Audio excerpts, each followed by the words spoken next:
Abdullah, warga Jalan Kiai Haji Hasan Aneka, Kelurahan 11 Ulu, Kecamatan Seberang Ulu 2 Palembang, dibawa ke Polsek Seberang Ulu 2 Palembang setelah diketahui menyimpan senjata api jenis FN dan amunisinya.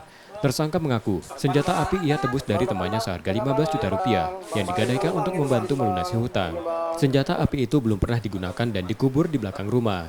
Namun belakangan diketahui tersangka merupakan penjahat kambuhan dalam kasus narkotika.